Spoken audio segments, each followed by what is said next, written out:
Hello, Namaskar, Vanakkam. My name is Sudhir Sahasranaman and you're watching CBSE with Sudhir. We are going to do the English explanation video of the chapter called Adolescence. This is chapter number 6, a stage of growth and change. And I think of all the chapters that are part of your syllabus in the Curiosity textbook for class 7, this particular chapter is the most relevant to each one of you. Each one of you who are in that age group, and I think there are a lot of things which are relevant and important in this chapter, which you need to understand. So you need to look at this chapter not just as important from the examination point of view. I would say that this is important from a life point of view also. My request to you, just like I made the request when I was doing the Hindi explanation video, is that I would like your parents also to listen to this video. It would take, I guess, about an hour or so.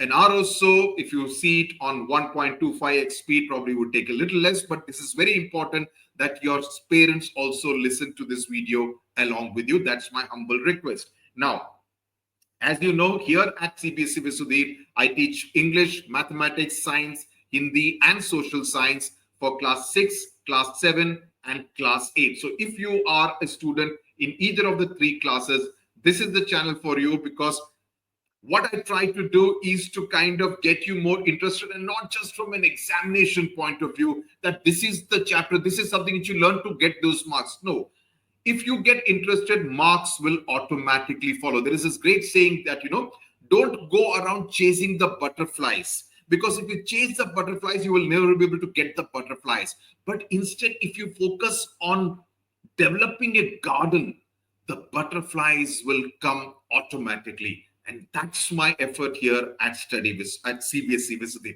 Study with Sudhir is my other channel. Okay, so share the video, subscribe to the channel, and press the bell icon. And those of you who have been asking me for the question banks, what I am recommending are the Oswald books question banks.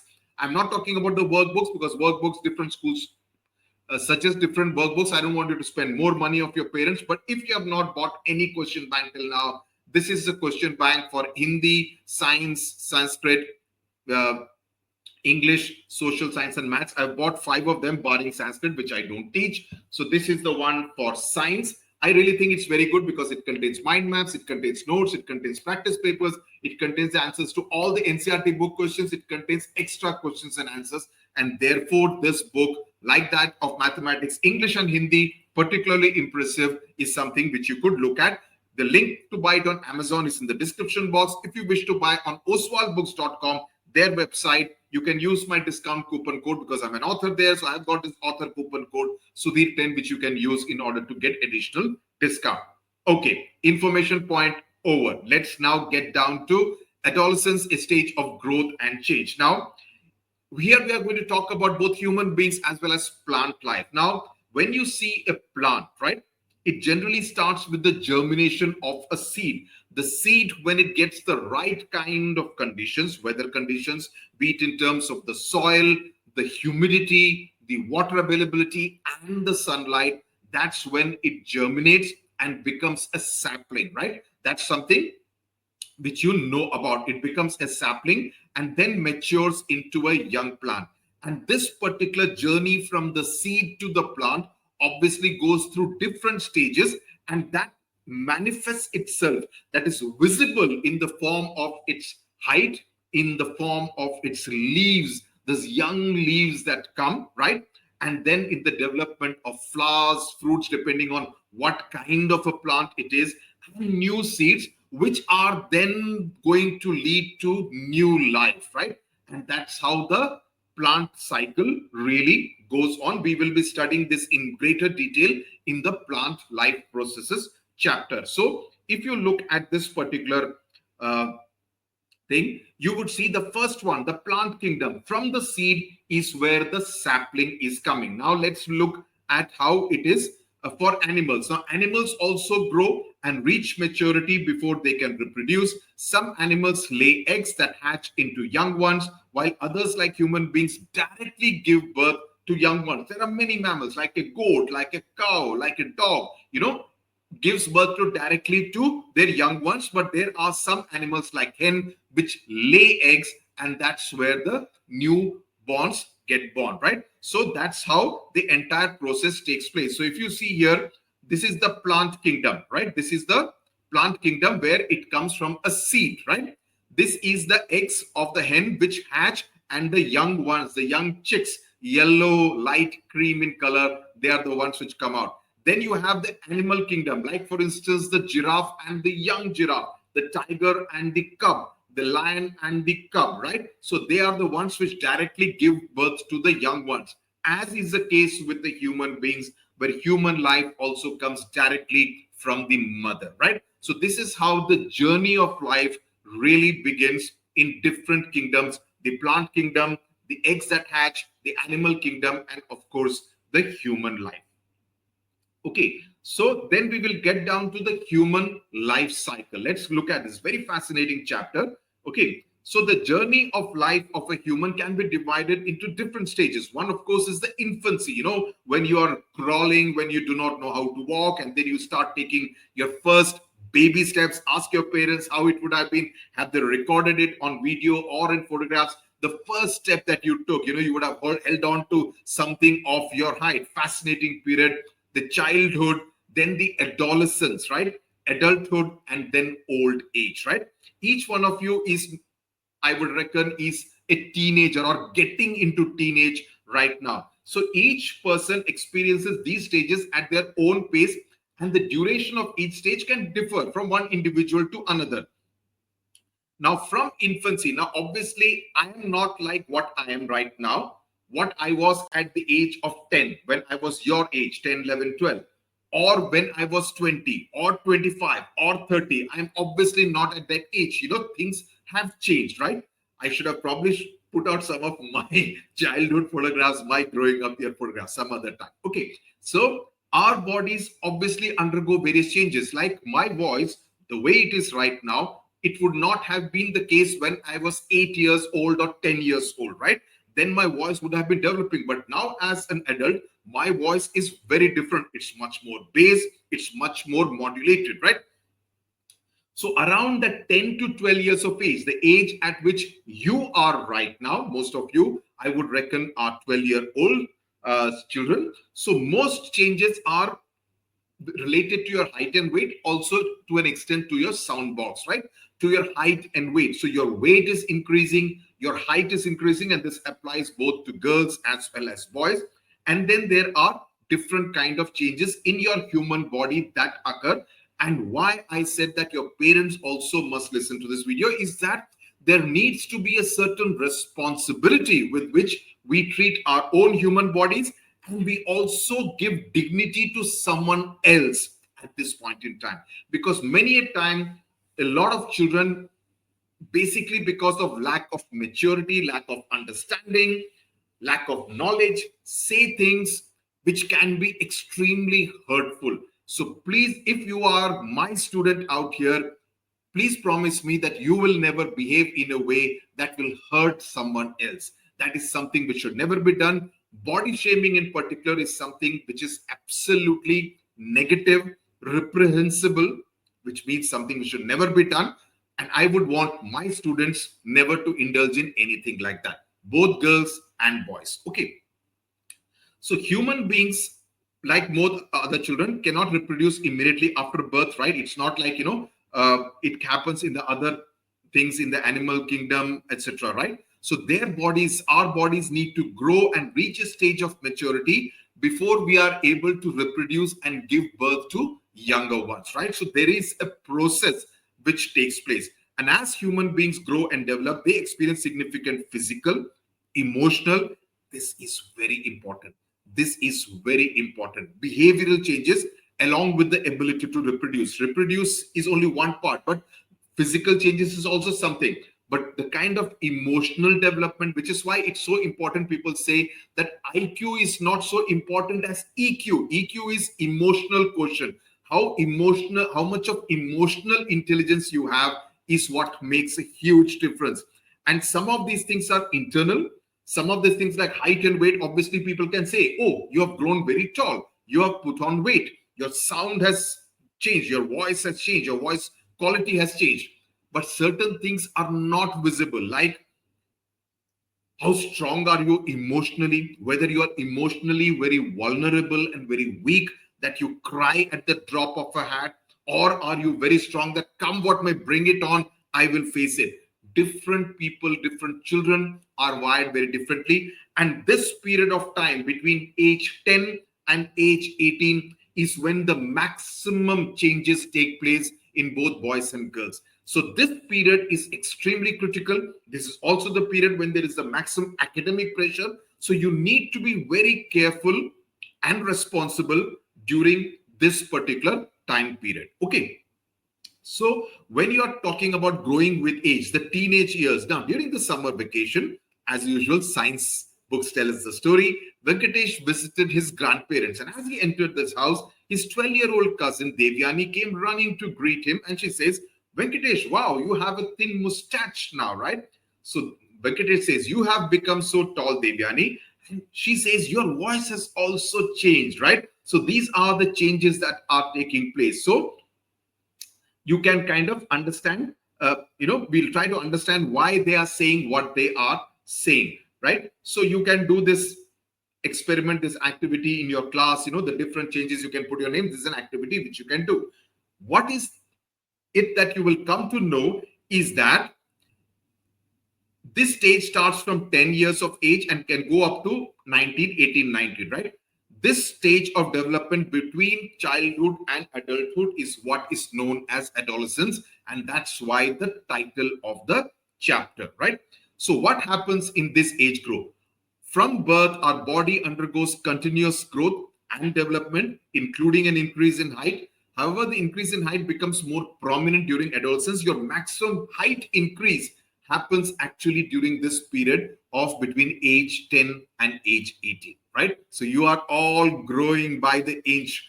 Every millimeter, every centimeter counts, right? Let me just...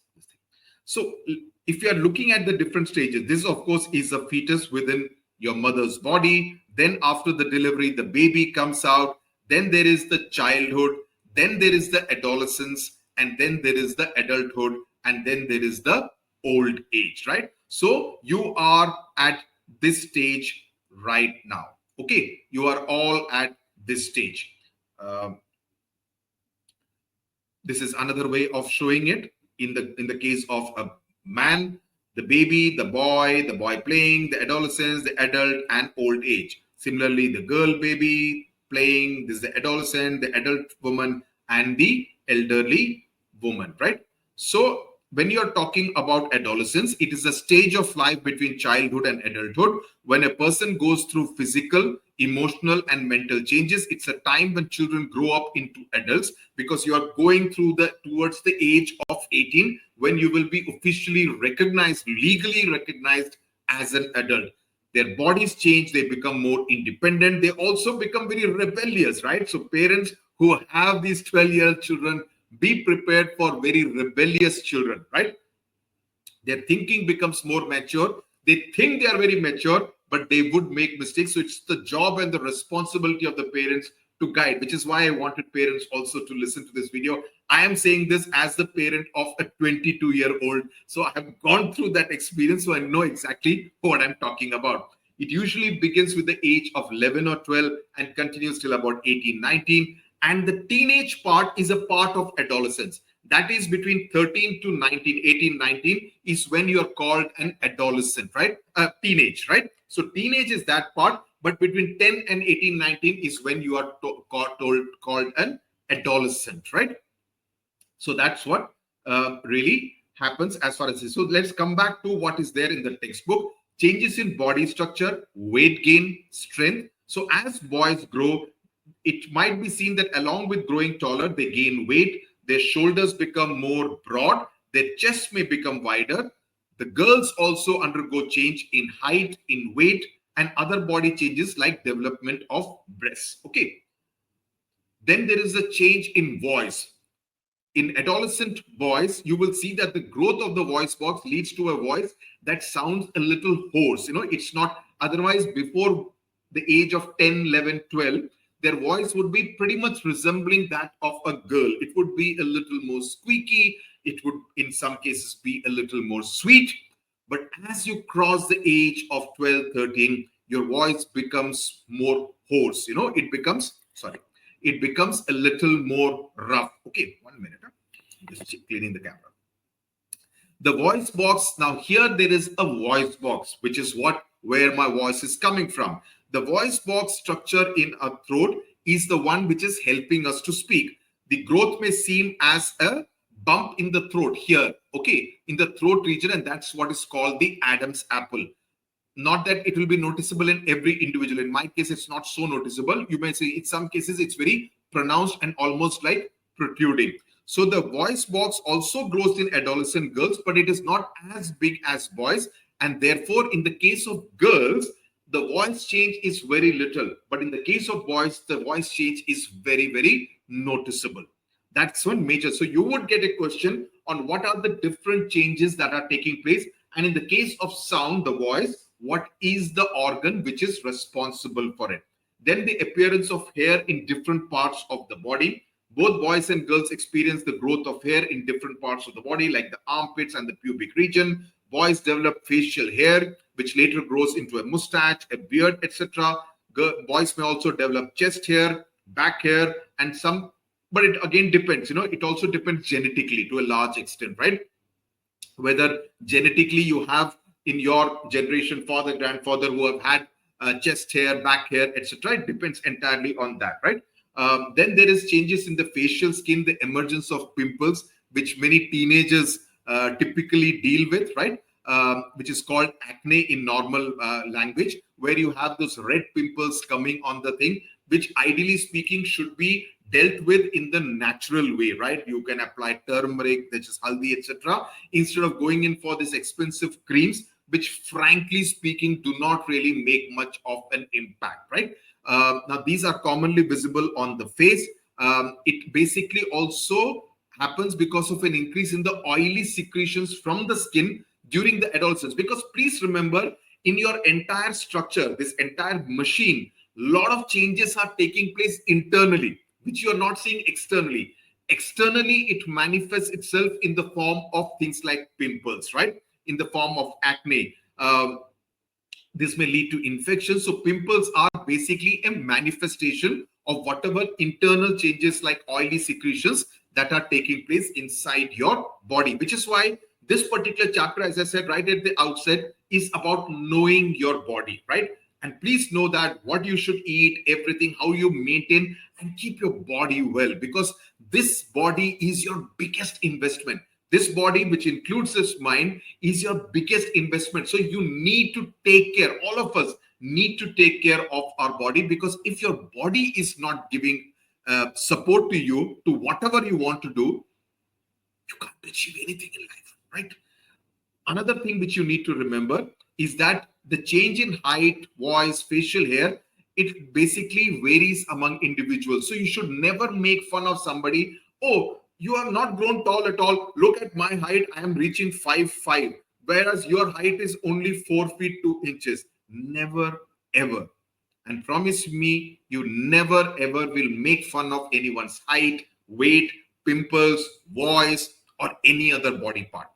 Body shaming is absolutely ridiculous thing to do. You should never indulge in that. Okay, it shows you to be in a bad person instead of, it's not a reflection on that person who you are commenting on. So every person experiences adolescence based on their own pace, their genetics, their family history, what they eat, what they drink, everything. So it varies from person to person, whether they exercise. So if you are someone who is used to exercising, it's quite possible that your height and weight, everything will start increasing much before anyone else, right? Who is not doing the same thing, right?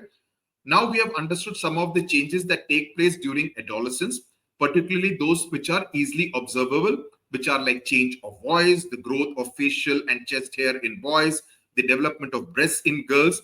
But all these are not directly responsible in the process of reproduction.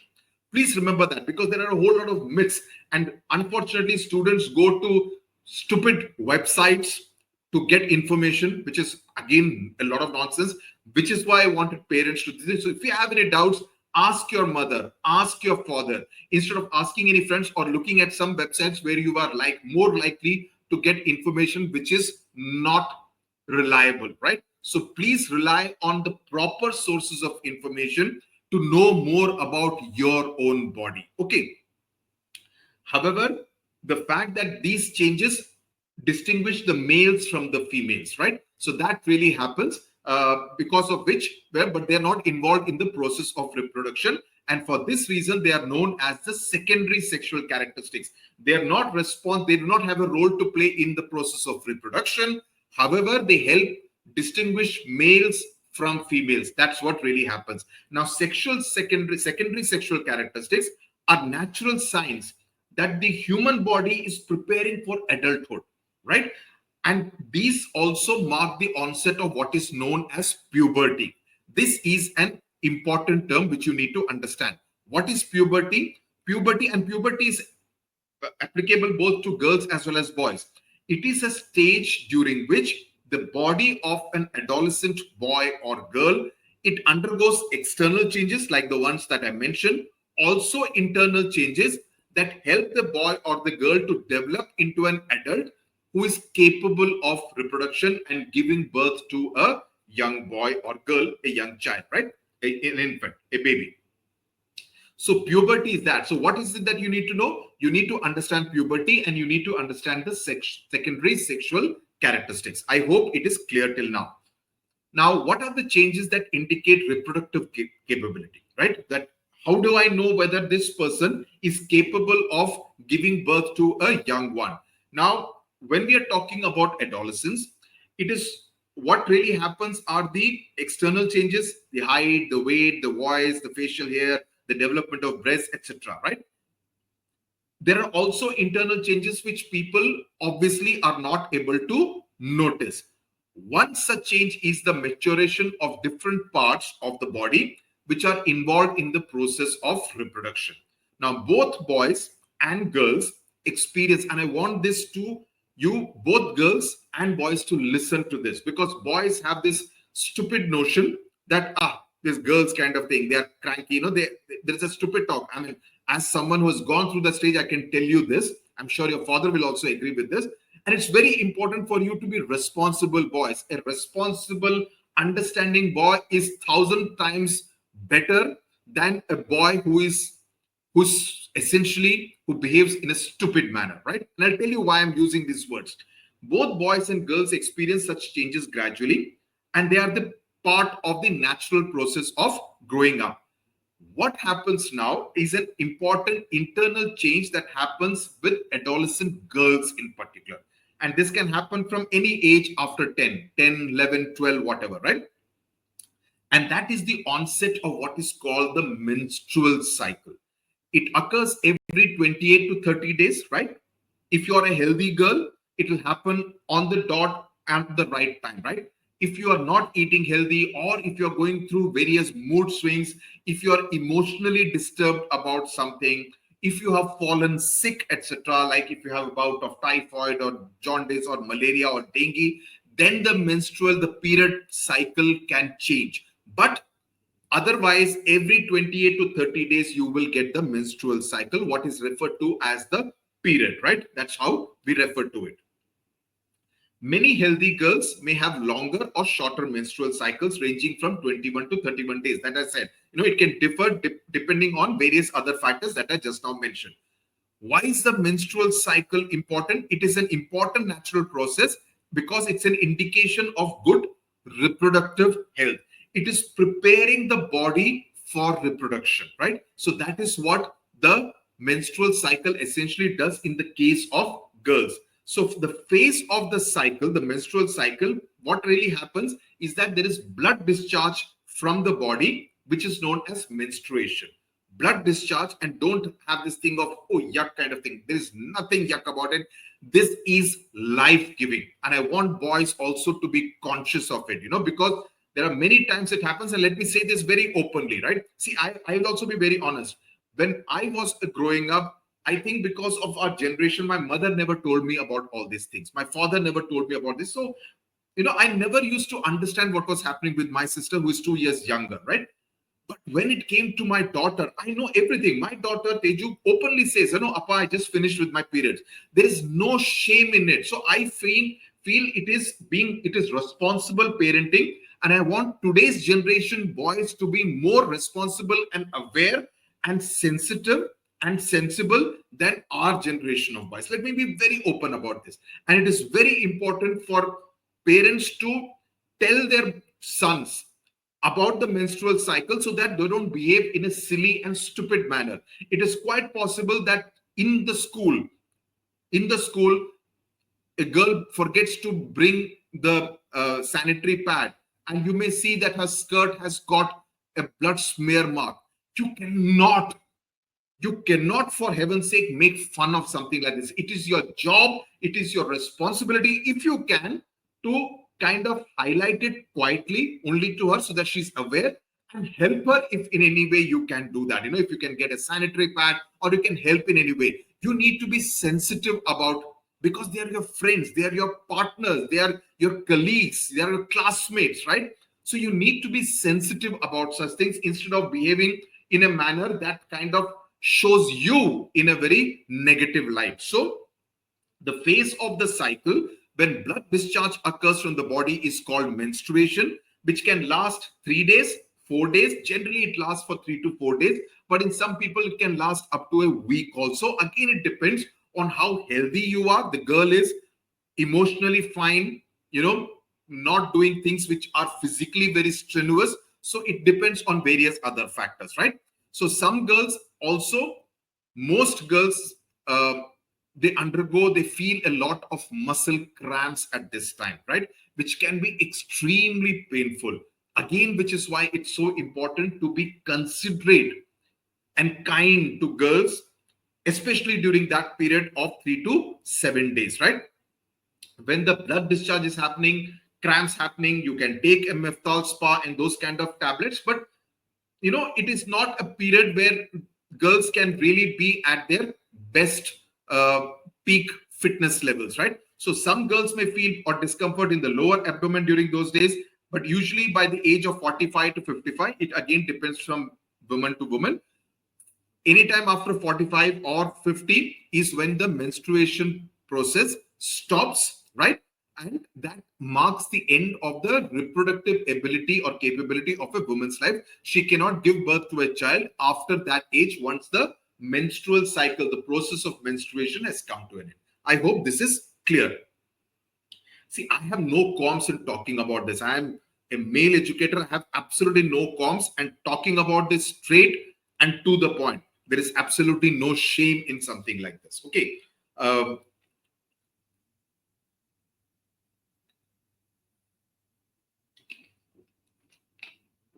Now, this particular paragraph in the box is very important because it basically talks about that only.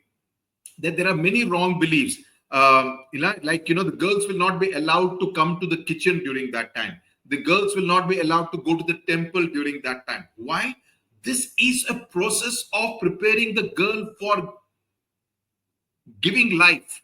So there is nothing to be ashamed of by something like this. It is a natural process, and such myths have absolutely no scientific basis. I remember during my childhood in my village, during those 3 to 4 days, my mother, my aunt, etc., were asked to stay outside. They would be sitting there. Well, and I was thinking, what is happening? And I used to think my grandmother must be a very evil woman to make my mother undergo something like this.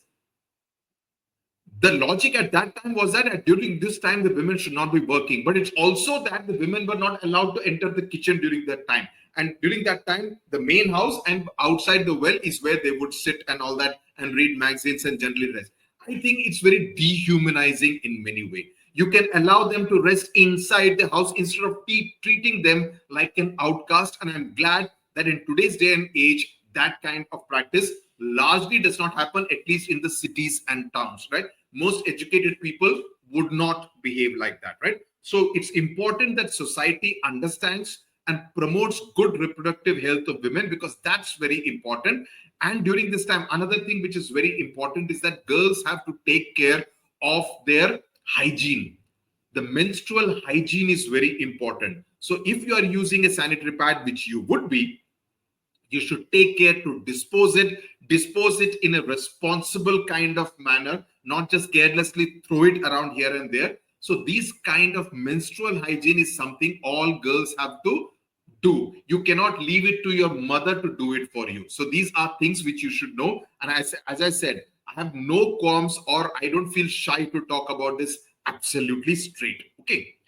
Now, adolescence is not just about physical changes or associated with reproductive ability, but it's also about emotional and behavioral changes, which I have been talking about all these things. So what are the emotional and behavioral changes that take place in adolescence, right?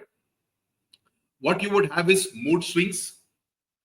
You would find that during those 3 to 4 days, girls can be quite irritated. They can feel irked. They can feel very cry, right? That kind of thing. So they can feel very strong emotionally, increased sensitivity, right? So how do you kind of deal with that? You can talk about, you can involve them in social work, things where their empathy is required. Again, mood swings. So you can engage in singing, dance, anything which kind of takes your mood away from what you are going through, right? So what is important is that this is not the time which you should spend in brooding, which you should think in feeling sad. There is nothing to feel sad about. This is just those period of 3 to 5 days, and it will go away. It will come every month and will go away like clockwork, right? Now, while discussing 6.2, you may have explored diverse behavioral changes in adolescence. This is because adolescence, and this is parents also would observe, is often marked by strong emotions than childhood. There is a sense of rebellion. Oh, I know everything. I have grown up. That's a feeling that most adolescents, especially the teenage band people, children, tend to believe, right? So they kind of behave like that. So they can be diverted by making them do tasks which will divert their mind into more positive areas, taking up social work, helping someone. So you engage yourself in a more positive manner. So how do you make this entire adolescence period a more joyful period, which you kind of enjoy, which you think was a great period? When you look back at it after a while, you think of it as a great period. Okay. The journey of adolescence, mind you, is a unique experience. I was just looking at one of my classmates from college who we never knew that was such a gifted artist. I mean, suddenly we're discovering she's a fantastic sketch artist, and she's put in on her college WhatsApp group some of her paintings, sketches. Fantastic. They look so good. I mean, let me just show it to you. Let me just show off. Her name is Namrata.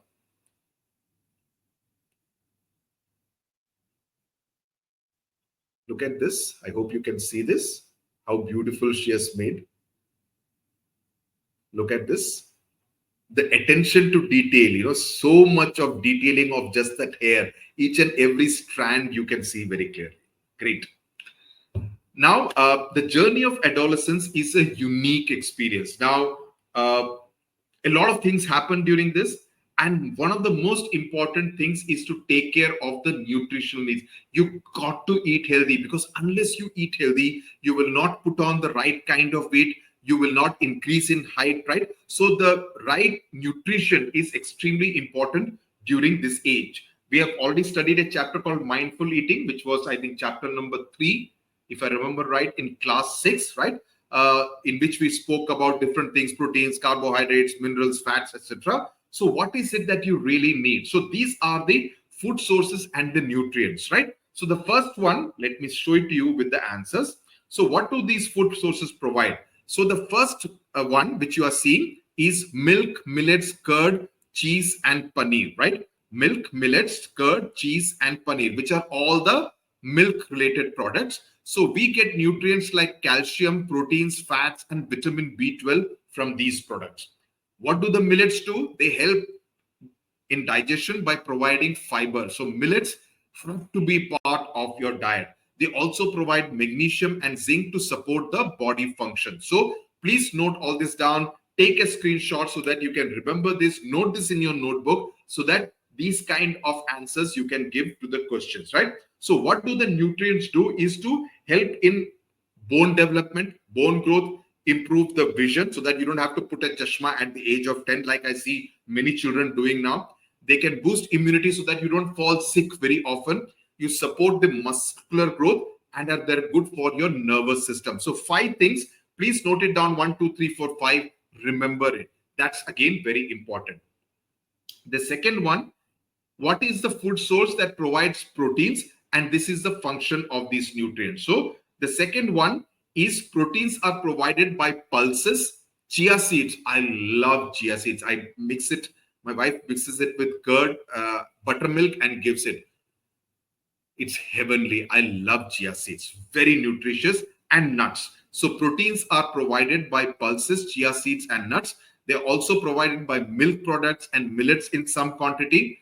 If you're a non-vegetarian, meat, chicken, fish, and eggs will include these proteins. Okay, so proteins, what do? They provide energy, very important. They repair the body tissue, so that if you have a wound, it will take care of the repair of that body tissue. It helps in building immunity so that you can fight diseases and help in body growth. So this is as far as the proteins are concerned. Let's look at the third one.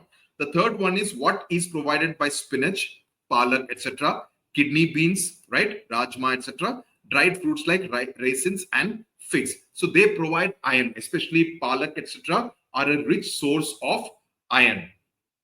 So spinach, kidney beans, raisins, and figs are rich sources of iron. They prevent anemia, right? So that your skin does not look yellow kind of and a very weak kind of thing. You should look healthy. It improves concentration levels, so extremely important for children of your age. It ensures that you don't feel tired very fast or feel weak, and it improves your energy levels. So the iron which is provided by all these things like spinach, kidney beans, etc., they make the hemoglobin, okay, the red pigment in the blood which carries oxygen. So that's why it is so important, because if you do not help in make hemoglobin, which is the red pigment in the blood, then what will happen is that you will end up looking very anemic. So sometimes when you get jaundice, your body looks very anemic. Or sometimes when you go to a doctor, he'll say, the child is looking very anemic. It's essentially because of a lack of iron in your body. So the hemoglobin is not being manufactured in adequate quantity, because which is the red pigment in blood which gives it that color and carries oxygen. So very important that all these things which we have been mentioned here are part of your diet, because that will help you become, grow in a responsible manner. Now, there are many adolescents, especially girls, who sometimes suffer from blood-related health problems. And that's because they are deficient in either iron, okay, or vitamin B12. Don't you know? I mean, so many doctors these days say all of us in cities have vitamin D deficiency because we don't expose ourselves to the sunlight enough. Vitamin B12 also, most doctors will prescribe, and then you'll have to keep taking tablets in order to compensate for the lack of vitamin B12 in your body, right? So that is again something. So how do you manage the iron deficiency? I have just not told you. You need to work on that. You need to write your answers. Again, these kind of questions will be asked in your examination. So along with telling you the chapter, I'm going on telling you the questions that can be asked so that you prepare yourself right away. Now, let's understand about this scientist called Dorothy Hodgkin, who studied the structure of vitamin B12.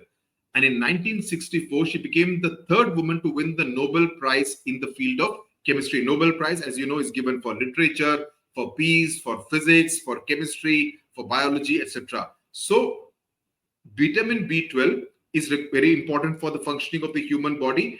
And like most vitamins, it cannot be made in the human body, and it has to be obtained from the food, right?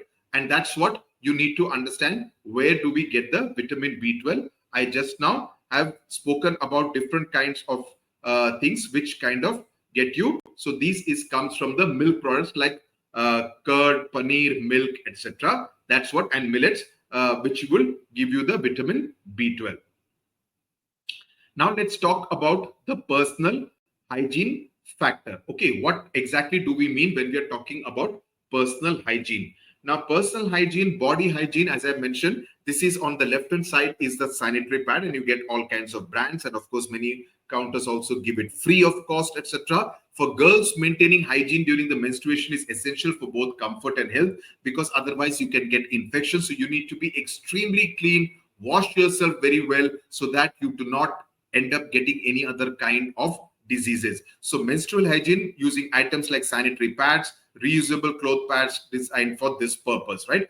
The government also attempts, because what they do is to kind of provide them free at various schools. There are kind of, menstrual pads, sanitary pads dispensing machines, etc. And there is really no need for any kind of stigma or shame around sanitary pads. There is that thing, when you buy a sanitary pad from a pharmacy, they generally give it in a newspaper, put it in a black cover and give it. Why? Why? Where is the sense of shame? I mean, if the girl or the woman is not doing anything shady, she's not doing something which should not be done. So pharmacy, chemist shops should also be open. There is nothing to be ashamed of, right? It's important to dispose of used sanitary pads properly by wrapping them in newspaper and disposing them in a dustbin. So the disposal is very important. You cannot just throw it around there. Though there are biodegradable sanitary pads come, but even then disposing them off in a proper manner, in an environment friendly manner, is the responsibility of every girl or woman.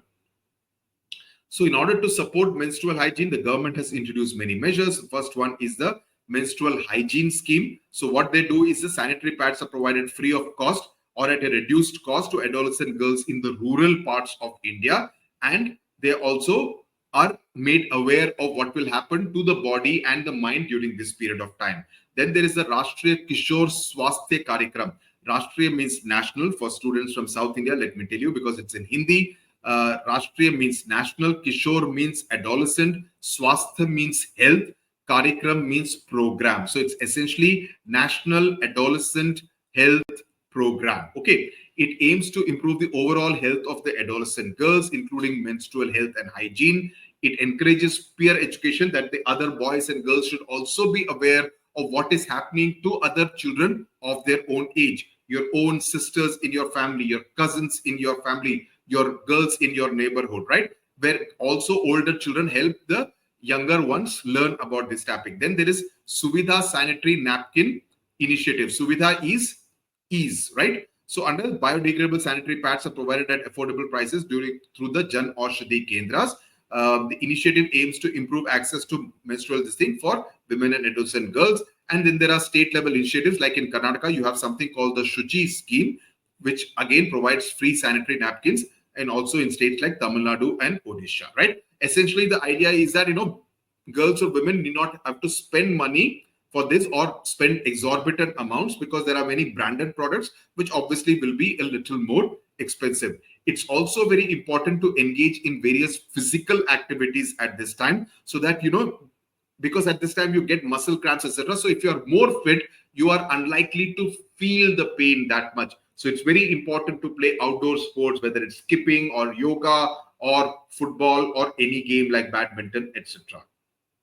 Again, balanced social life is very important. So this is also the time when adolescent girls feel attracted towards person of the other gender, right? The girls may get attracted towards boys, the boys may get attracted towards girls, and this is the period also when they go down in studies. Most children, if you see, their grades start going down after class 8 if they do not have the control of their mind. So it's very important that you have a healthy relationship.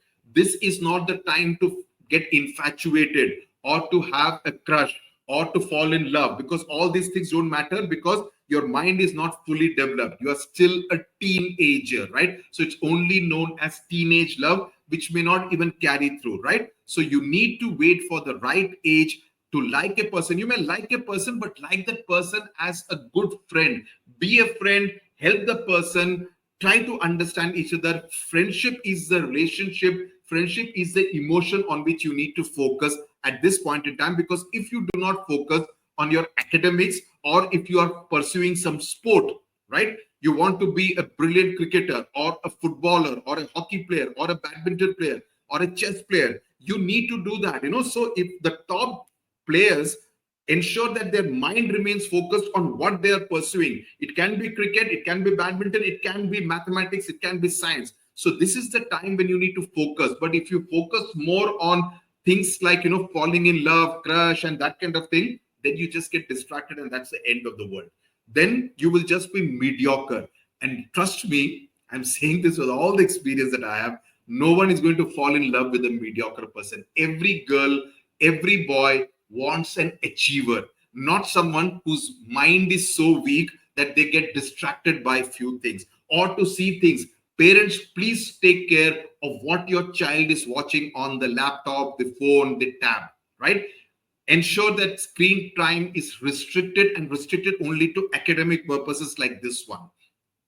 Ensure that what they're reading, there is parental control over that, because this is the age when students, and it is in your interest that your child does not get distracted. So even if it means that you are called a tiger mom or a tiger dad, be that, be there like a friend. Encourage them to ask you questions, because if they ask you questions, it will also prevent them from going into to unreliable people, untrustworthy people to ask questions. So you be the person available to them to answer any questions. Trust me, that's the best way and the joy of parenting. I can very proudly say that my best friend is my daughter.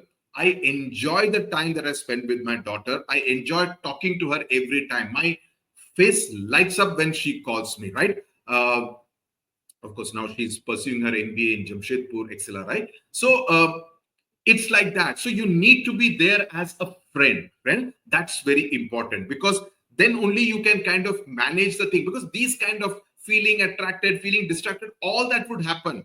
But how much can be allowed, how much is good, is something that you need to monitor as a responsible parent, right? So what you need to encourage is trust. Your friend should be able to trust you. There should be mutual respect. There should be respectful communication, and you should be mindful of what you can say. You should not say anything hurtful or do anything which can hurt someone else, right? So modern technologies have made online platforms available for all to obtain information, make connections, interact and share information with each other. We should use these platforms. So there should not be any fake information. Don't spread rumors about someone else. Don't make fun, especially don't body shame anyone else. Don't tease anyone, right? If someone is feeling low, don't go and tease the person. Instead, try to be more supportive. Don't make, don't make any personal comments. Cyberbullying is something very dangerous, especially in today's day and age where every teenager is on Instagram. You want, oh, I want 2,000 likes on this photograph. Oh, because that person got 2,000. If you get only 100 likes on that photograph, you feel depressed. Sorry to say, Instagram or social media is not the real world. Engage with the real world, not with the virtual world. You can try to be a brand, but this is not the age to get affected by all those kind of things. If you have something to say it, but don't be obsessed that I need to get 10,000 likes or 10,000 views on something like that. Cyberbullying, again, a huge challenge, which uses through, and today's day and age with AI, people are changing names, putting fake faces and doing all kinds of things. So be very aware. Do not share photographs. Do not share any personal information on any form of social media. Be very, very mindful of what you're saying. Again, something like this, people say, send your photograph. Never send your photographs to a stranger. Be very, very careful about these kind of things, because anything can be used to manipulate you, to bully you, to threaten you, maybe even to blackmail you. And at that stage, you will not know what you should do. So please, it's my request to be extremely responsible when it comes to the use of different forms of social media. And this is what is written here also. I didn't even read it. That you should be cautious about uploading a picture. Do not be on social media. It's not necessary. This is not the age for that. Then we need to this thing. So these are some of the things that you could do at your school in order to spread awareness. Again, the last part, never engage in anything which is considered a harmful substance. Smoking, drinking, drugs. These are only going to harm you. And as I said right at the beginning, your body and mind is your biggest investment. Why would you want to harm and hurt your investment? Never do anything which is going to hurt your body. Parents, be the right role models. Don't do anything which your child will think that, oh, daddy can do this, mummy can do this, so why can't I? Similarly, if you keep spending time on your tab and laptop, and then tell your child, no, you cannot do this, child will say, you also do the same thing, no, so why can't I? So be the right role model for your child is what I would suggest. Substance abuse is when you use something, you get used to smoking and you keep smoking. Somebody introduces you to alcohol and you start doing the same thing. Don't do that. It is only going to harm your body, right? So with smoking, this is what your lungs will become like if you get sick. If someone is smoking and if you are unfortunately becoming a passive smoker, raise your voice and say that don't smoke in my presence because I'm getting disturbed by it. Have the guts and the courage to say that, right? Again, addiction is something very bad because I have known a lot of people who have got addicted to smoking, drinking, etc. Oh, I'm feeling very sad, so let me smoke. Bullshit. It's absolute bullshit. Nothing like that happens. If you are feeling sad, your mind should be able to control what it is. That's what your mind is, a supercomputer. It's the most powerful weapon in your body. It should be able to tell you what is it to be done. A cigarette is not going to be the solution to your problems, to your woes, right? And otherwise, there are de-addiction centers, etc., for alcohol, for drugs, for smoking, etc., which I hope none of you need to go to. Then there is something called the Nasha Mukt Bharat Abhiyan. Nasha Mukt means de-addiction India campaign was launched by the Ministry of Social Justice and Empowerment. It's basically to ensure that you want to spread the message that substance abuse should not happen, and the focus essentially was adolescent children. And this is the number on which you can call the de-addiction landline, right? Helpline. So finally, the thing is, why do all these changes take place? They are basically changing because of hormones. Instead of that, you should focus on the happy hormones in your body, like dopamine, right? So because of these certain chemicals called hormones, which are produced in our bodies, they are the ones which are making you behave in a particular way, getting attracted, or what you think is love, getting attracted to a person of the opposite gender, right? So they are produced, these hormones are produced in various parts of body, and they are released at an appropriate time in response to signals from the brain. And these hormones affect and influence your mood and your behavior, your conduct. Okay, so by staying informed is what is important, and you seek guidance, you seek support, and that's why your parents will be your best friends in helping you guiding you to become the right kind of teenager. Because as I said, the 10 to 18 years gap is going to be an extremely critical period of your life, right? Thank you very much. Share the video, subscribe to the channel. I hope you understood this. A lot of information, an information overload. But as I said, this is the information that each one of you requires in good measure. Tata, bye-bye. Thank you very much. Namaskar.